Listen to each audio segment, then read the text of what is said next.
दोस्तों, आज हमारे पास बहुत सारे करियर ऑप्शंस हैं, जिसमें से काफ़ी ऑप्शंस ऐसे हैं जिनका हमने कभी नाम भी नहीं सुना है। फिर भी पापा तो आज भी यही कहते हैं कि बेटा हमारा कुछ ऐसा काम करेगा, डॉक्टर या इंजीनियर बनेगा। आज भी हमारी सोसाइटी में डॉक्टर या इंजीनियर होना एक प्रेस्टीज की बात है। If you are a teenager, then everyday dinner conversation is about your future studies and career. Majority of us are always confuse about our future and इसी वजह से हम एक ऐसा ऑप्शन चूज कर लेते हैं which we end up hating later. Mostly ये इसीलिए होता है क्योंकि we choose our career based on some superficial information और हम बहुत सारे इंपॉर्टेंट एस्पेक्ट्स को नज़रअंदाज कर देते हैं जो कि बेहद असेंशियल हैं to choose a particular career. दोस्तों, I and many of my friends have gone through similar dilemma.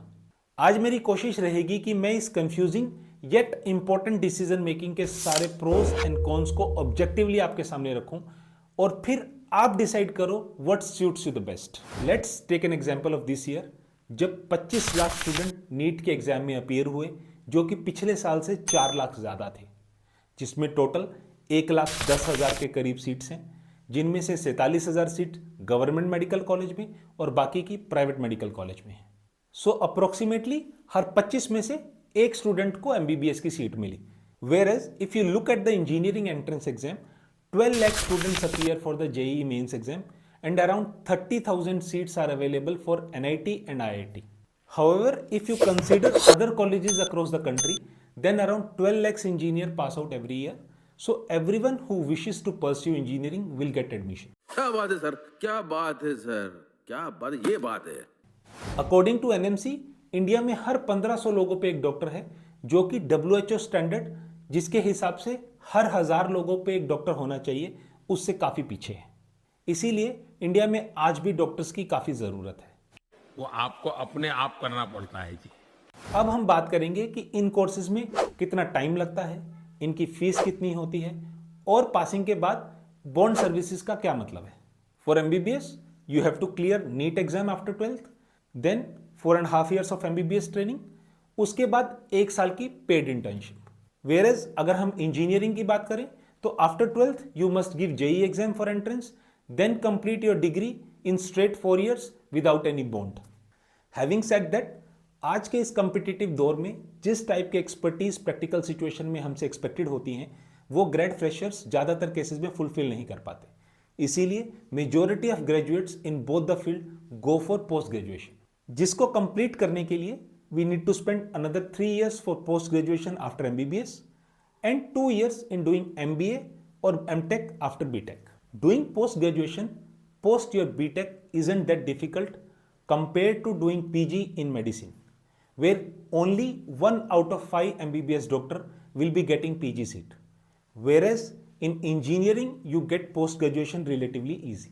आज के इस दौर में स्पेशली अगर हम Tier 1 और Tier 2 सिटीज की बात करें तो इन medical field just being specialist is not enough. आपको सुपर स्पेशलिस्ट होना पड़ता है और उसके लिए आपको 3 और साल की रिग्रेस ट्रेनिंग करनी पड़ती है। However, only 1 out of 10 specialist will be able to crack the super speciality exam, जिसकी इंजीनियरिंग फील्ड में ज़रूरत नहीं है। अब हम डिस्कस करेंगे about the fees structures in both the fields. ये कंप्लीटली डिपेंड करता है कि आपने अपनी पढ़ाई गवर्नमेंट इंस्टीट्यूट से की है या फिर प्राइवेट इंस्टीट्यूट से। अगर आप MBBS की बात करें तो गवर्नमेंट सेक्टर में ये खर्चा 10 से 50 हज़ार तक होता है, जबकि प्राइवेट सेक्टर में ये खर्चा 1 करोड़ तक हो सकता है। अगर हम इंजीनियरिंग की बात करें तो BTech के लिए इंडिया में 4 सालों की फीस 3 लाख से 20 लाख तक हो सकती है, जो गवर्नमेंट सेक्टर में थोड़ी लोअर रेंज के पास वेरी करती है और प्राइवेट सेक्टर में थोड़ी अपर रेंज के पास वेरी करती है। इसी प्रकार अगर हम मेडिकल में पोस्ट ग्रेजुएट की बात करते हैं तो ये फीस आपके 3 सालों की ट्रेनिंग में 10,000 से भी कम हो सकती है, पर प्राइवेट सेक्टर में ये फीस 1 करोड़ तक जा सकती है और MBA में ये फीस 20,000 से 40 लाख तक जा सकती है, depending upon which institute you are studying in. अब हम डिस्कस करेंगे ऐसे टॉपिक के बारे में जिसके बारे में बहुत सारे इंजीनियरिंग स्टूडेंट्स जानते भी नहीं हैं, विच इज़ बॉन्ड। ये आज की मेडिकल प्रैक्टिस की रियलिटी है। MBBS के बाद आपको रूरल पोस्टिंग में जाना होता है, जिससे आपको PG में एडमिशन के लिए कोटा मिलता है। जैसा PG में एडमिशन मिलना बहुत मुश्किल है, इस वजह से बहुत सारे स्टूडेंट्स के लिए ये पाथ फॉलो करना मैंडेटरी हो जाता है। बट पोस्ट ग्रेजुएशन और सुपर स्पेशलिटी के बाद ये ऑप्शनल नहीं रहता, ये मैंडेटरी हो जाता है, जो ज़्यादातर स्टेट्स में 2 साल का होता है। अब हम डिस्कस करेंगे placement and overseas opportunity. As पर the data, only 9% of engineers get in-campus placements, whereas almost 100% of doctors get a job at any point of their career. So job security is much higher in medical profession. साला ये दुख का खत्म नहीं होता बे।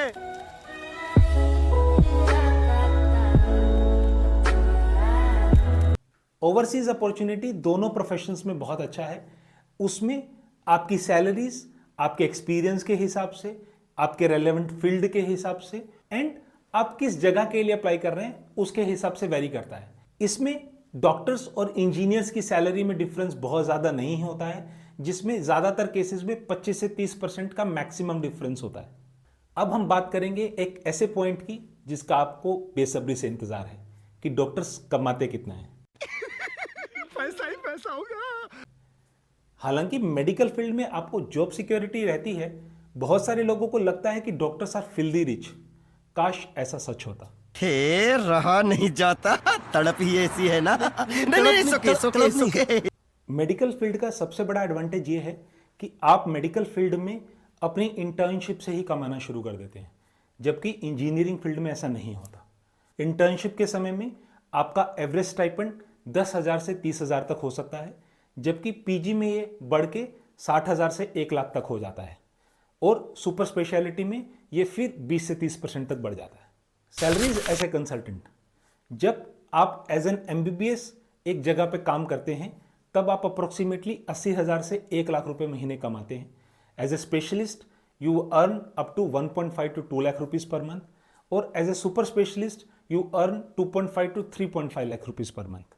इसमें 20-30% कम या ज़्यादा होता है और उसके बाद आपके एक्सपीरियंस के हिसाब से आपकी सैलरी बढ़ती है। जबकि इंजीनियरिंग प्रोफेशन में आपकी सैलरीज बहुत ज़्यादा डायनेमिक होती हैं, जिसमें average salary can be as low as 30,000 rupees per month to as high as 3 lakh rupees per month. Since it is super dynamic, engineers can be unemployed और can be filthy rich. One important factor which needs to be taken into consideration कि doctor के profession में lay off जैसा कुछ नहीं होता। Job doesn't swing according to the market, जबकि recession impacts engineer profession badly. But आजकल देश बदल रहा है, हमारी सोच बदल रही है। आज का यूथ रिस्क लेने में हिचकिचाता नहीं है। आज हम जॉब लेने की नहीं, जॉब देने की बात कर रहे हैं। इसीलिए startup is the reality of new India, और इसमें इंजीनियर्स बहुत बहुत आगे हैं। इसमें एक इंपॉर्टेंट एस्पेक्ट ये भी है कि doctors job require more responsibility where human lifes are directly impacted, unlike engineering field. Medical field emotionally बहुत ही फुलफिलिंग है when you know that you are the one who is responsible for saving human lives. In medical field, you can continue to grow and learn new things as long as you wish. अब हम medical field के cons के बारे में discuss करेंगे। Medical field में training बहुत ज़्यादा लंबी होती है और आपको घंटों तक पढ़ना पड़ता है। आपका काम केवल नीट के एग्जाम को क्लियर करने तक खत्म नहीं होता है। पूरे 4.5 साल एमबीबीएस की ट्रेनिंग में, और उसके बाद भी अगर आप पढ़ते हैं तो आपको throughout the career long study hours की ज़रूरत होती है।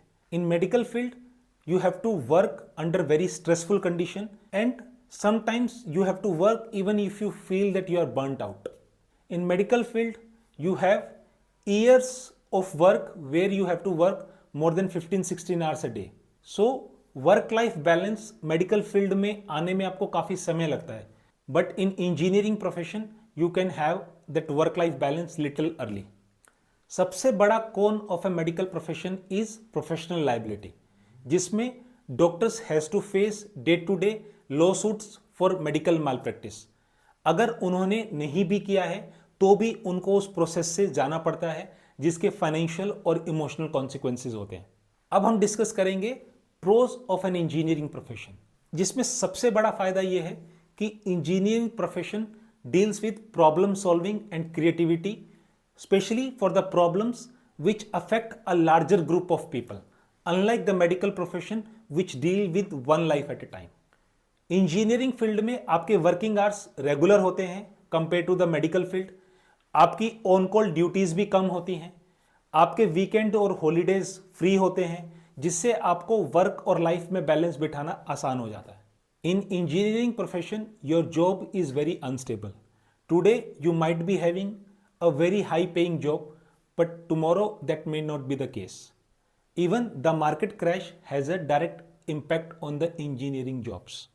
अभी तक की बातों से आपको ये पता तो चल गया होगा कि मेडिकल फील्ड मोटा मोटा आपको एक स्टेबल जॉब देता है और इंजीनियरिंग फील्ड आपको अपॉर्चुनिटी देता है कि आप एक एवरेज मीडियोकर भी हो सकते हैं और आप एक बहुत अपर क्लास में भी जा सकते हैं. मेडिकल फील्ड में ज़्यादातर डॉक्टर अपने करियर के मिड में या लगभग लास्ट तक जाते जाते अपर मिडिल क्लास को बिलोंग करते हैं, जो कि इंजीनियरिंग फील्ड में नहीं है. Engineers can belong to the lower middle class and can go up to the richer section of the society. आज के ज़माने में ज़्यादातर लोग जो नई स्टार्टअप स्टार्ट कर रहे हैं वो इंजीनियर्स हैं. जितने भी यूनिकॉर्न्स इंडिया में बन रहे हैं उनके सबके founders majority of them are engineering background. इस वजह से engineering gives you the opportunity to be a mediocre और to reach to the richer section of the society. आप चाहें तो आप हजारों लोगों के लिए एम्प्लॉयमेंट जनरेट कर सकते हैं. इन मेडिकल फील्ड ऐसा करना बहुत बहुत मुश्किल है.